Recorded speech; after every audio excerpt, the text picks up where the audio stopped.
Hello everyone, कैसे हैं आप सभी। तो आज जो है फिर से आप लोगों के सामने एक नए क्लास के साथ आ चुके हैं। तो आज का क्लास हम लोग स्टार्ट करते हैं। आज का क्लास भी बहुत ही स्पेशल होने वाला है, ठीक है। तो चलिए आज का क्लास हम लोग स्टार्ट करते हैं। देखिए आज का हमारा फर्स्ट क्वेश्चन है। इससे पहले हम लोग जो है 6 तक इसमें किए हुए थे। आज जो है उसके नेक्स्ट जो भी क्वेश्चन है वो हम लोग आज करेंगे, ठीक है। तो देखिए हमारा 7 नंबर क्वेश्चन आज का पहला क्वेश्चन है। निम्नलिखित में से गर्भावस्था का महत्वपूर्ण लक्षण जो है तो वो कौन सा है। गर्भावस्था का लक्षण पूछा जा रहा है। हमारा फर्स्ट जो ऑप्शन है वो है स्तन के आकार में वृद्धि। हमारा सेकंड ऑप्शन है बड़ा स्तंभन और गहरा रंजित निप्पल। स्तन के स्राव का निचोड़ना जिससे कभी स्तनपान नहीं कराया, और स्तनपान का पीलापन।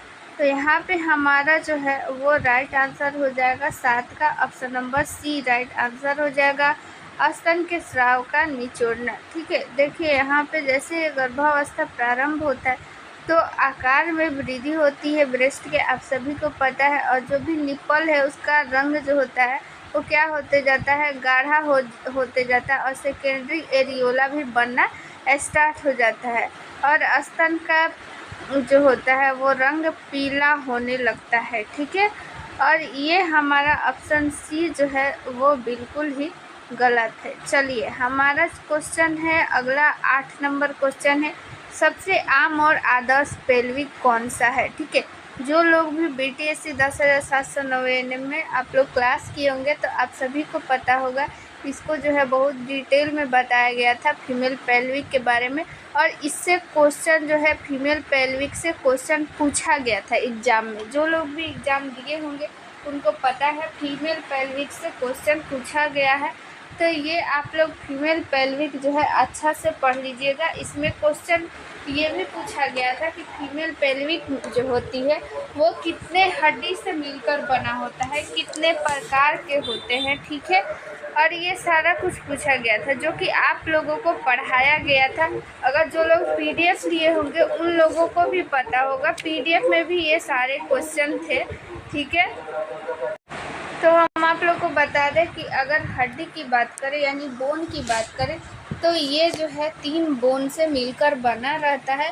लेकिन अगर इसका जो है भाग पूछे कि इसके कितने भाग होते हैं तो वो 4 भाग होते हैं, ठीक है। ये सारा कुछ आप लोग को पढ़ा दिया गया है, विथ फिगर बताया गया है, डिटेल में बताया गया था, ठीक है। यहाँ पे फिलहाल अभी ऑब्जेक्टिव क्वेश्चन चल रहा है। तो यहाँ पे हम लोग अभी जानेंगे कि फीमेल पेल्विक जो होता है सबसे आदर्श पेल्विक कौन सा है। तो ऑप्शन हमारा फर्स्ट है एंड्रॉयड, ऑप्शन बी है गायनेकोइड, ऑप्शन सी है प्लेटिपेलोइड, और ऑप्शन डी है एंथोरपोइड। तो देखिए यहाँ पे हमारा ऑप्शन बी जो होगा वो राइट आंसर हो जाएगा। गायनेकोइड जो पेल्विक है वो सबसे आदर्श माना जाता है। क्यों आदर्श माना जाता है, ठीक है, क्योंकि ये जो पेल्विक होता है उसके अंदर का जो ये भाग होता है जिसमें से चाइल्ड का सिर और जो भी बॉडी होता है वो बाहर निकलता है, वो उसके लिए अनुकूल पाया जाता है। और इस प्रकार की जो पेल्विक होती है वो औसत लंबाई वाली और स्वस्थ स्त्रियों में पाया जाता है, ठीक है। अगर आप लोगों से पूछा जाए कि फीमेल जो पेल्विक होती है इसको हिंदी में याद रखिएगा, हिंदी में श्रोणी भी लिखा जाता है, हिंदी नाम भी याद रखिएगा, इसको श्रोणी भी बोलते हैं, ठीक है। तो कन्फ्यूजन में मत होइएगा, ठीक है। तो हम लोग बात करते हैं कि आखिर फीमेल पेल्विक कितने टाइप के होते हैं। तो ये मुख्यतः 4 प्रकार के होते हैं, ठीक है। चारों प्रकार का यहाँ पे टाइप आप लोग को दिया गया है। ये भी क्वेश्चन पूछा गया था कि फीमेल पेल्विक जो होती है वो कितने प्रकार की होती है, कितने बोन से मिलकर बने होते हैं, ठीक है। बोन की बात करें कि वो कितने बोन से मिलकर बने होते हैं, ठीक है। तो 3 बोन से मिलकर बने होते हैं। बोन तो होता है 4 लेकिन 3 प्रकार के बोन से मिला होता है, ठीक है। 2 हिप बोन होता है अगर संख्या पूछे, बोन की संख्या पूछे तो बोन की संख्या आप लोग बताइएगा 4। अगर पूछे कि कितने प्रकार के बोन से मिलकर, तो 3 प्रकार के बोन से मिलकर बना रहता है। कितने प्रकार के होते हैं, कितने, ठीक है, बनावट यानी संरचना के आधार पे, तो वो भी होता है 4। ठीक है, फीमेल पेल्विक का आप लोगों को फिगर दिखा देते हैं। तो देखिए यहाँ पे ये रहा पेल्विक। अब इसको आप लोग, इससे आप लोग को अच्छा से समझ में आ जाएगा। ठीक है, तो ये संरचना के आधार पे 4 प्रकार की होती है। ठीक है, ब्रीम की आकृति, ये जो अंदर वाला आप लोग को ये दिख रहा है ना, इसको ब्रीम बोलते हैं। इसी के आकृति के आधार पर फीमेल पेल्विक को बांटा जाता है। ठीक है, और ये 4 प्रकार का पाया जाता है इसी के संरचना के आधार पर। ब्रीम को, इसको अंदर वाले को ब्रीम बोलते हैं, और इसी के आधार पर फीमेल पेल्विक को 4 प्रकार में बांटा गया है। सबसे फर्स्ट है गायनेकोइड पेल्विक। ये पेल्विक सबसे आदर्श होता है, क्योंकि इसमें जो होता है, इसके आकार, इसका देखिए, ये आकार के कारण ही ये स्ट्रेट यानी कि सपाट पाया जाता है। ठीक है, इसलिए इसको सबसे आदर्श माना जाता है, क्योंकि डिलीवरी के समय इसमें आसानी से बच्चा डिलीवर हो जाता है, उसको कोई दिक्कत नहीं होता। एंड्रॉयड में क्या होता है कि एंड्रॉयड का ये भी क्या होता है कि ये हार्ट शेप में होता है। याद रखिएगा, ये क्वेश्चन पूछा गया था। एंड्रॉयड पेल्विक का जो होता है वो शेप कैसा होता है, हार्ट शेप में होता है। ठीक है, और इसीलिए देखिए, ये एक गोल राउंड जैसा रहेगा, तो इसमें बच्चा जल्दी डिलीवर आसानी से होगा कि इसमें, तो इसमें, ठीक है। तो ये गायनेकोइड का ये शेप है, और ये हार्ट शेप जो होता है एंड्रॉयड का होता है। ठीक है, तो इसी सब टाइप का 4 टाइप में होते हैं। ये भी याद रखिएगा, जो एंड्रॉयड पेल्विक होता है ना, इसको नर, जैसे मेल में पेल्विक होता है, उसी पेल्विक को हम लोग एंड्रॉयड पेल्विक बोलते हैं। क्योंकि नर में भी पेल्विक जो होता है वो हार्ट शेप में अंदर का होता है, इसलिए एंड्रॉयड पेल्विक को नर पेल्विक भी बोलते हैं, यानी कि मेल पेल्विक भी बोलते हैं। गायनेकोइड पेल्विक जो होता है सबसे इम्पॉर्टेंट है, एंड्रॉयड भी होता है। इस सबका शेप पूछ लिया जाता है, अभी उतना डिटेल में नहीं जाते हैं। ठीक है, नहीं तो क्या हो जाएगा, वीडियो बहुत ज़्यादा लंबा हो जाएगा। लेकिन फ़िलहाल आप लोग ये जानिए कि शेप के आधार पर, ठीक है, शेप के आधार पर फीमेल पेल्विक 4 प्रकार का होता है। चारों नाम आप लोग को वहाँ पे मिल गया था ऑप्शन में, वो सारे 4। ठीक है, और उसके बाद अगर यहाँ पे हम लोग बोन की बात करें, ठीक है, तो 4 बोन होता है इसमें। ठीक है, 2 क्या होता है कि 2 होता है इनोमिनिएट बोन। ठीक है, इसको हम लोग हिप बोन भी याद रखिएगा बोला जाता है। ठीक है, तो 2 यहाँ पे इनोमिनिएट बोन हो गया। 1 क्या होता है, एक यहाँ पे होता है कॉक्सिक्स। ठीक है, यहाँ पे हम लिख दे रहे हैं कॉक्सिक्स। ठीक है, इसको कॉक्सिक्स बोलते हैं। तो ये एक कॉक्सिक्स हो गया, और एक होता है सेक्रम बोन। ठीक है, तो ये 4 बोन से मिलकर बना रहता है। ठीक है, क्वेश्चन ये भी पूछा गया था, ये जो इनोमिनिएट बोन होता है, ये इनोमिनिएट बोन 3 प्रकार के बोन से मिलकर बना होता है, इलियम, इस्चियम और प्यूबिस। ठीक है, इलियम यहाँ पे आप लोग देखिए, इस्चियम, ठीक है, इस्चियम ये हो गया, और ये हो गया प्यूबिस। ये 3 बोन से मिलकर बना होता है। आप लोग को अगर नहीं पता, आप लोग नोट कर सकते हैं। जो लोग भी अगर थ्योरी वाला क्लास किए होंगे तो वहाँ पे डिटेल में बहुत अच्छा से समझाया गया था। फिलहाल आप लोग ये याद रखिएगा फिगर से, कि अगर आप लोग से पूछे कि फीमेल पेल्विक जो होता है वो कितने टाइप के, संरचना के आधार पर कितने टाइप का होता है, 4 प्रकार का, कितने बोन से मिलकर होता है बना, 4 बोन से। अगर कितने प्रकार के बोन से पूछा जाए तो वो 3 प्रकार के बोन से। ठीक है, एक होता है इनोमिनिएट, बता दिया आप लोगों को, एक सेक्रम, एक कॉक्सिक्स। ठीक है, तो ये क्वेश्चन आप लोग ध्यान से पढ़िएगा कि आखिर क्वेश्चन पूछ क्या रहा है। क्वेश्चन फीमेल पेल्विक से पूछा गया था एग्जाम में। इसीलिए थोड़ा उसको डिटेल में बता दिए हैं। चलिए अगला क्वेश्चन हम लोग 9 नंबर क्वेश्चन देखते हैं। गर्भावस्था के दौरान रक्त की मात्रा में कुल वृद्धि लगभग कितनी होती है? ठीक है, क्वेश्चन ये बोला जा रहा है कि गर्भावस्था के दौरान रक्त की मात्रा में कितनी वृद्धि होती है। हमारा फर्स्ट ऑप्शन है 100 ml, ऑप्शन बी है 2000 ml, ऑप्शन सी है 1500 ml और ऑप्शन डी है 500 ml। ठीक है, तो यहाँ पे हमारा जो ऑप्शन सी है वो राइट आंसर हो जाएगा 1500 ml। चलिए 10 नंबर क्वेश्चन देख लेते हैं।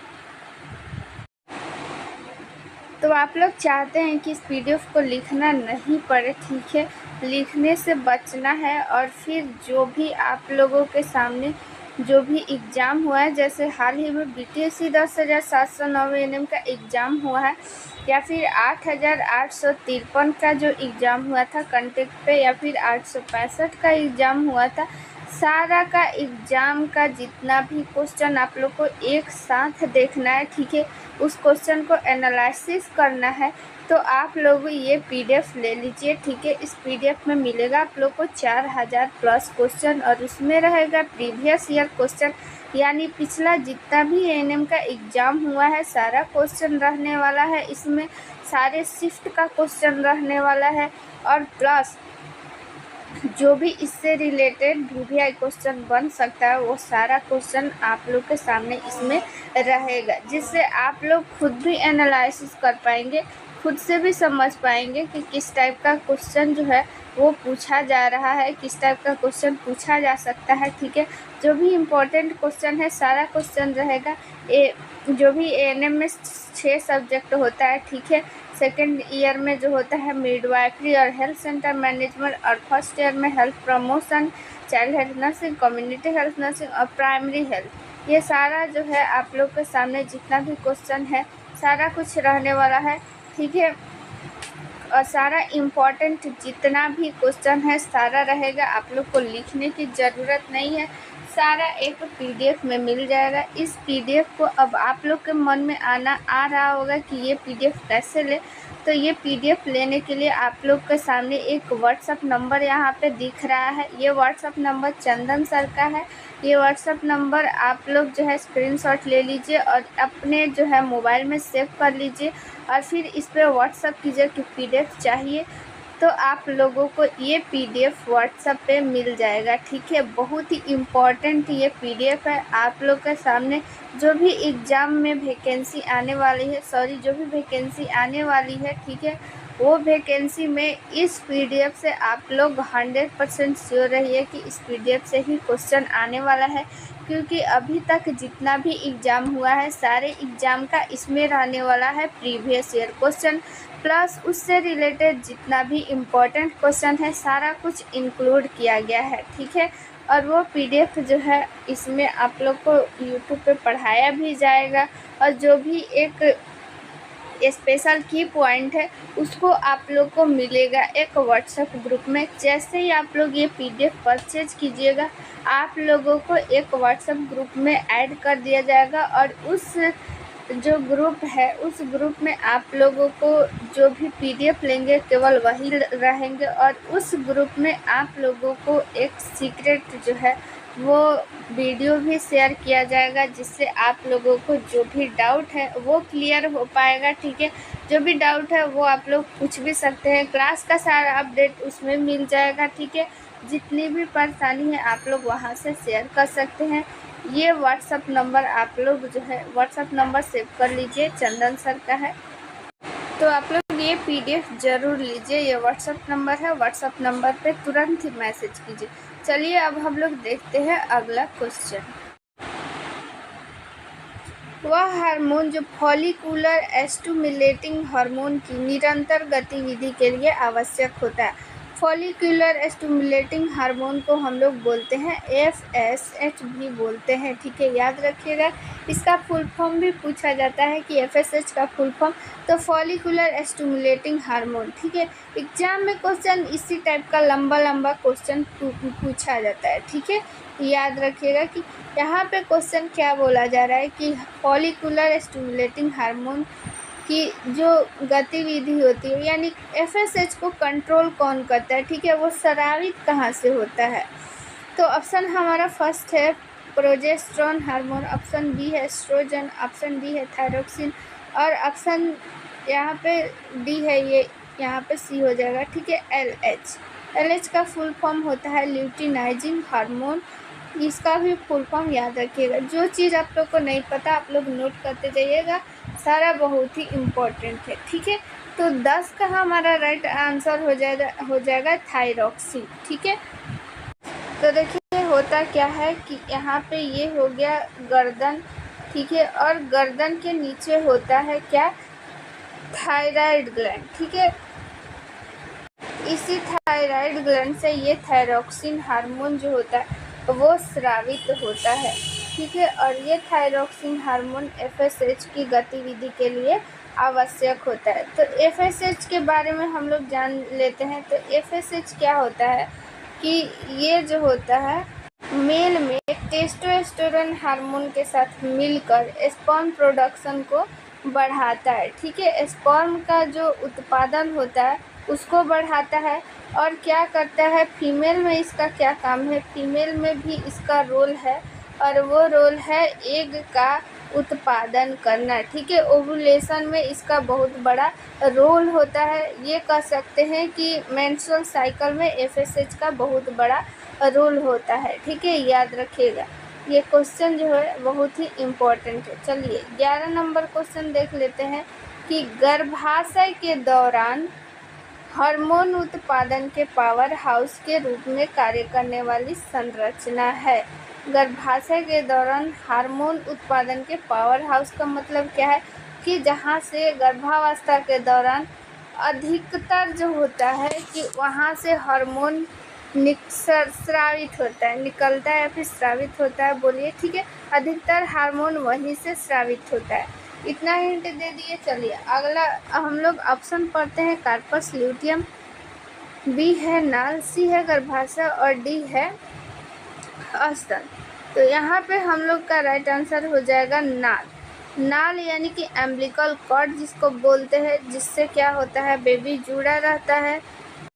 यहाँ पे एम्बिलिकल कॉर्ड का जो होता है वो व्यास का भी लंबाई पूछा जाता है। तो लंबाई यहाँ पे आप लोगों का हो जाएगा 45 से 50 सेंटीमीटर। यहाँ पे आप लोग का लंबाई, औसत लंबाई अगर पूछे तो बताइएगा 45 से 50 सेंटीमीटर, ठीक है।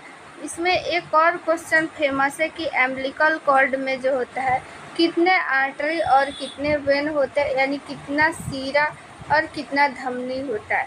तो अगर आर्टरी की बात करें तो 2 आर्टरी, और अगर सीरा की बात करें तो 1 होता है। याद रखिएगा, ठीक है, इम्पोर्टेंट क्वेश्चन है। और एक चीज़ यहाँ से पूछा जाता है कि वाटन जेली, ठीक है, WATRTONS, वाटन जेली। वाटन जेली किस में होता है, तो ये फेमस क्वेश्चन है। तो ये नाल में ही होता है वाटन जेली, ठीक है, याद रखिएगा। सारा जितना क्वेश्चन बताया जा रहा है अगर याद नहीं है आप लोग को तो लिख लीजिए, भूल जाइएगा, ठीक है। और ये PDF तो आप लोग को मिल ही जाएगा। व्हाट्सअप नंबर बता दे रहे हैं इस PDF के लिए। अगर ये PDF आप लोग को चाहिए तो यहाँ पे 87 89 69 42 29 इस नंबर पे व्हाट्सअप कीजिएगा। चंदन सर का ये नंबर है, इस पे आप लोग को मिल जाएगा ये PDF, ठीक है, जिससे आप लोग को लिखना नहीं पड़ेगा। चलिए अब HCG हार्मोन जो होता है इसका जैविक कार्य। HCG हार्मोन भी बहुत ही इम्पोर्टेंट हार्मोन है।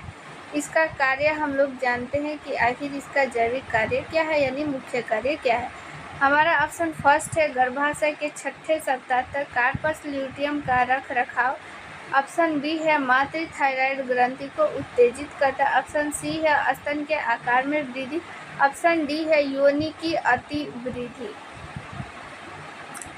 तो यहाँ पे हम लोग का 12 का राइट आंसर हो जाएगा ऑप्शन ए, गर्भावस्था के छठे सप्ताह तक कार्पस ल्यूटियम का रख रखाव करना। ठीक है, कार्पस ल्यूटियम के बारे में आप लोग को पिछले ही वीडियो में बताए थे कि आखिर जो है वो कार्पस ल्यूटियम है क्या। ठीक है, इसके बारे में डिटेल में बताए थे।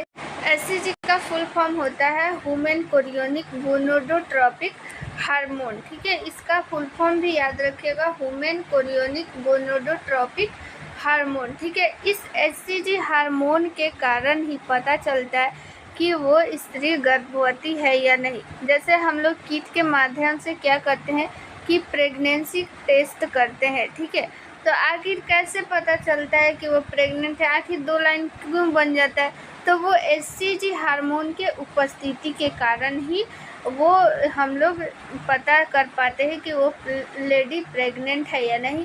अगर उसके में एचसीजी जो हार्मोन होता है वो अगर पाया जाता है तो उसमें 2 लाइन मिल जाता है। ठीक है, एचसीजी जो हार्मोन होता है वो ऐसे नॉर्मल जो फीमेल होती है उसके मूत्र में क्या होता है कि अनुपस्थित रहता है, यानी कि नहीं रहता।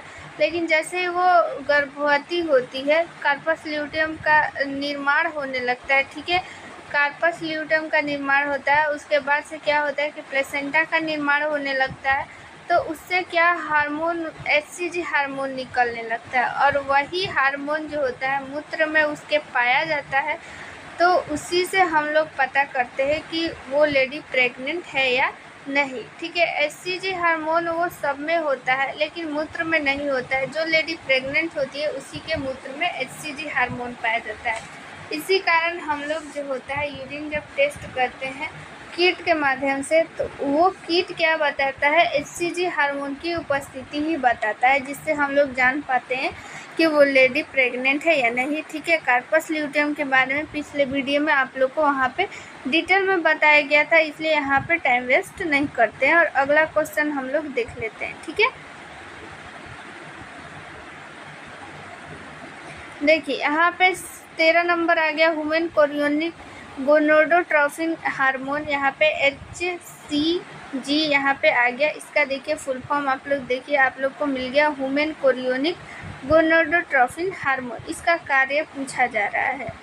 ऑप्शन फर्स्ट है यहाँ पे गर्भाशय के 6 सप्ताह तक कार्पस ल्यूटियम का रख रखाव। और ऑप्शन बी है या टेस्टोस्टेरोन का उत्पादन करने के लिए पुरुष भ्रूण की लैंडिंग कोशिकाओं को उत्तेजित करना। ऑप्शन सी है दूध का उत्सर्जन। ऑप्शन डी है ए और बी। तो यहाँ पे देखिए कि यहाँ पे ऑप्शन हमारा डी राइट आंसर हो जाएगा। ए और बी दोनों ही सही है। ये क्या करता है कि मेल में टेस्टोस्टेरोन में पुरुष भ्रूण की लैंडिंग कोशिकाओं को उत्तेजित करता है। इसका मतलब क्या, देखिए क्या होता है कि अभी पिछले क्वेश्चन में हम लोग पढ़े कि कार्पस ल्यूटियम का रख रखाव करता है। ठीक है, इसको डिटेल में भी जाने थे पिछले वीडियो में। अब ये ऑप्शन बी क्या है, तो ऑप्शन बी क्या होता है कि देखिए एक फीमेल जो होती है प्रेग्नेंट होती है, तो प्रेगनेंसी में अगर भ्रूण जो होता है वो मेल होता है तो उसका जो पेनिस होता है वो क्या होता है कि उदर में ही रहता है। ठीक है, वो उदर में रहता है। लेकिन एक टाइम आता है जब क्या होता है कि एचसीजी हार्मोन उत्पादन करता है। ठीक है, एचसीजी हार्मोन स्रावित होता है और ये एचसीजी हार्मोन क्या करता है कि टेस्टोस्टेरोन उत्पादन करता है इस मेल में। ठीक है, मेल में टेस्टोस्टेरोन उत्पादन करता है और क्या होता है पेनिस शरीर से बाहर आ जाता है। ठीक है, एक मेल जो होता है, मेल का पेनिस जब वो भ्रूण रहता है, भ्रूण के रूप में रहता है, तो उसका पेनिस उदर में ही रहता है। ठीक है, बाद में वो बाहर आता है। शुरू से या स्टार्टिंग से ही वैसा नहीं बना रहता है, वो पेट के अंदर रहता है। लेकिन क्या करता है कि एचसीजी हार्मोन के कारण क्या होता है कि टेस्टोस्टेरोन हार्मोन उत्पन्न होता है उस मेल भ्रूण में और क्या हो जाता है वो पेनिस बाहर आ जाता है। ठीक है, अगला हम लोग क्वेश्चन देखते हैं। 14 नंबर देखिए क्वेश्चन क्या कहता है कि रक्त में HCG का मान अधिकतम किसके बीच पहुंचता है। ठीक है, HCG का मान जो होता है कब सबसे अधिक पहुंचता है, यानी सबसे मैक्सिमम लेवल पे कब पहुंच जाता है। ठीक है, HCG हार्मोन रक्त में। हमारा ऑप्शन फर्स्ट है गर्भावस्था के 10 से 30 दिन, 60 से 70 दिन, 4 से 6 महीना, 4 से 5 दिन। बहुत इम्पॉर्टेंट क्वेश्चन है, इसको इम्पॉर्टेंट में नोट कर लीजिए। ऑप्शन बी राइट आंसर हो जाएगा। ठीक है, गर्भावस्था के 60 दिन यानी कि 2 मंथ हो गए। ठीक है, 2 मंथ लगभग जैसे ही 2 मंथ होता है तो सबसे मैक्सिमम लेवल पर उसका उत्पादन होता है HCG हार्मोन का, याद रखिएगा। 15 नंबर क्वेश्चन देख लेते हैं। निम्नलिखित में से कौन सा गर्भावस्था का उच्च रक्तचाप होगा। ठीक है, यहाँ पे छूट गया है उच्च रक्तचाप, टाइपिंग मिस्टेक है, यहाँ पे उच्च रक्तचाप का विकार है। यानी इसमें से कौन सा जो यहाँ बीमारी का नाम दिया गया है, तो इसमें से कौन सा ऐसा जो डिजीज है जिसमें गर्भावस्था में ब्लड प्रेशर क्या हो जाता है, हाई हो जाता है। हमारा ऑप्शन फर्स्ट है एक्लेम्सिया। ये भी पिछले क्वेश्चन में इसके बारे में बताए थे, तो इसका राइट आंसर आप लोग बताइएगा क्या होगा। Placenta previa. ऑप्शन सी है हाइपरमेसेमिड ग्रेविडम। ऑप्शन डी है अस्थानिक गर्भावस्था। तो ऑप्शन ए राइट आंसर हो जाएगा एक्लेम्सिया। एक्लेम्सिया में क्या होता है कि ब्लड प्रेशर हाई हो जाता है। ठीक है, यहाँ पे आप लोग कमेंट में आंसर जरूर दीजिएगा। एक्लेम्सिया और प्री एक्लेम्सिया में अंतर क्या है, आखिर कब बोलते हैं एक्लेम्सिया और कब बोलते हैं प्री एक्लेम्सिया, इसको भी बताए हुए हैं पिछले वीडियो में। अगर याद होगा तो कमेंट में ज़रूर बताइएगा एक्लेम्सिया और प्री एक्लेम्सिया में अंतर क्या है। चलिए 16 नंबर क्वेश्चन देख लेते हैं। गर्भावस्था के दौरान निम्न में से कौन सा हार्मोन अतिवृद्धि और स्तन की नलिकाओं के प्रसार के लिए क्या होता है, जिम्मेवार है। ऑप्शन फर्स्ट है एस्ट्रोजन, ऑप्शन बी है HCG और ऑप्शन सी है प्रोजेस्टेरोन, ऑप्शन डी है टेस्टोस्टेरोन। तो देखिए यहाँ पे क्या बोला जा रहा है कि गर्भावस्था के दौरान, तो आप सभी को पता है कि टेस्टोस्टेरोन क्या होता है कि मेल में होता है, तो ऑप्शन डी क्या हो जाएगा, ऐसे ही गलत हो जाएगा। और यहाँ पे बोला जा रहा है स्तन की नलिकाओं के प्रसार में। ठीक है, तो यहाँ पे ऑप्शन ए हो जाएगा राइट आंसर एस्ट्रोजन। ठीक है, एस्ट्रोजन क्या करता है कि जो स्तन यानी ब्रेस्ट की नलिकाओं होती है उसको क्या करता है, फैलाता है, जिसके कारण क्या होता है, स्तन की वृद्धि हो जाता है। और प्रोजेस्टेरोन की बात करें तो प्रोजेस्टेरोन जो होता है ये गर्भावस्था के दौरान इसका भी बहुत बड़ा रोल होता है। और एस्ट्रोजन का मेंस्ट्रुअल साइकिल में बहुत बड़ा रोल होता है एस्ट्रोजन हार्मोन का, याद रखिएगा। क्वेश्चन पूछा जाता है कि मेंस्ट्रुअल साइकिल में सबसे इम्पोर्टेंट हार्मोन कौन सा है, तो वो होता है एस्ट्रोजन। HCG के बारे में हम लोग जान लिए थे। ठीक है, अगला हम लोग क्वेश्चन देख लेते हैं 17 नंबर। इम्पॉर्टेंट है प्लस में कंफ्यूजिंग क्वेश्चन भी है। इस क्वेश्चन में बहुत लोग को कंफ्यूजन रहता है, तो आज आप लोगों का इस क्वेश्चन में डाउट क्लियर हो जाएगा। गर्भकालीन आयु की गणना कब से की जाती है। ठीक है, गर्भकालीन की आयु की गणना कब से की जाती है। हमारा ऑप्शन फर्स्ट है पहले मासिक धर्म का पहला दिन, पहली माहवारी का आखिरी दिन, आखिरी माहवारी का पहला दिन, आखिरी माहवारी का चौथा दिन। तो यहाँ पे हम लोगों का राइट आंसर हो जाएगा ऑप्शन नंबर सी, आखिरी माहवारी का पहला दिन से, यानी जिस दिन से ब्लीडिंग स्टार्ट हो जाती है उसी दिन से हम लोग गर्भकालीन की आयु की गणना की जाती है। कैसे, आप लोग देखिए LMP हम लोग पूछते हैं लास्ट मंथ पीरियड। ठीक है, LMP इसका फुल फॉर्म होता है लास्ट मंथ पीरियड। तो हम लोग ये लेडी हम लोग जैसे ही पूछते हैं कि लास्ट महीना कब आया था, तो इस तारीख को आया था, यानी कि जब उसको ब्लीडिंग स्टार्ट हुआ था उसी दिन का ना डेट बताइए और उसी दिन से हम लोग जोड़ते हैं। ठीक है, तो लास्ट माहवारी का पहला दिन वो बताती है। आप सब ऐसे भी याद रखिएगा, इस तरह से भी, तो कन्फ्यूज़न मत होइए, कन्फ्यूज़न में मत जाइएगा, ठीक है। यहाँ पे हो जाएगा आखिरी माहवारी का पहला दिन। चलिए अगला क्वेश्चन हम लोग देख लेते हैं। ये भी इम्पोर्टेंट है, ये भी क्वेश्चन जो है बीटीएससी में पूछा जा रहा था, ठीक है। बहुत फेमस क्वेश्चन था उस टाइम एग्जाम जब चल रहा था। तो गर्भावस्था के दौरान गर्भाशय ग्रीवा का नरम होना क्या कहलाता है, ठीक है। गर्भाशय ग्रीवा का नरम होना क्या कहलाता है। जैकमियर लक्षण को साइन भी लिखता है, ठीक है। जैकमियर साइन भी लिख देता है, तो याद रखिएगा। और सिंडर लक्षण, गुडेल लक्षण, हैंगर लक्षण। तो यहाँ पे हम लोग का राइट आंसर हो जाएगा गुडेल लक्षण। ऑप्शन सी राइट आंसर हो जाएगा, ठीक है। गुडेल लक्षण बोलते हैं जब क्या हो जाता है कि गर्भाशय की ग्रीवा यानी सर्विक्स सॉफ्ट हो जाता है, तो उसको हम लोग बोलते हैं गुडेल लक्षण, ठीक है। जैकमियर लक्षण क्या बोलते हैं। जैकमियर लक्षण को हम लोग, इसमें क्या होता है, इसको चैडविक लक्षण भी बोलते हैं। इसका एक और नाम होता है चैडविक लक्षण, ये भी याद रखिएगा, नोट कर लीजिएगा अगर याद नहीं है तो। और इसको जैकमियर साइन को भी आप लोग नोट कर लीजिए, इम्पॉर्टेंट है कि इसको आखिर जैकमियर साइन हम लोग किसको बोलेंगे, आखिर लक्षण क्या है इसका। तो योनि से क्या होता है कि श्लेष्म कला क्या होता है, जो भी निकलता है वो क्या, उसका रंग चेंज हो जाता है। कैसा रंग हो जाता है, गहरा नीला कलर का हो जाता है, तो हम लोग उसको जैकमियर साइन बोलते हैं, ठीक है। अगर हम लोग बात करें ओसिंडर साइन का और सिंडर लक्षण का, तो इसमें क्या होता है कि जैसे ही 8 वीक हो जाता है, यानी 2 मंथ पे हो जाता है प्रेगनेंसी का, उसके बाद क्या होता है कि वेजाइना में स्पंदन दर, वेजाइना में जो स्पंदन होता है वो दर वृद्धि हो जाती है, ठीक है, बढ़ जाती है, जिसको हम लोग ओसेंडर साइन बोलते हैं। अगर आप लोग को नहीं याद है तो वीडियो को पॉज कर लीजिए, रोक लीजिए और ये सारा लक्षण आप लोग याद कर लीजिए, लिख लीजिए कहीं पे, ठीक है। और गुडेल साइन तो आपको बताए ही है, गुडेल साइन किसको बोलते हैं। गुडेल साइन को कहीं कहीं पे सर्वाइकल साइन भी लिखता है, ठीक है।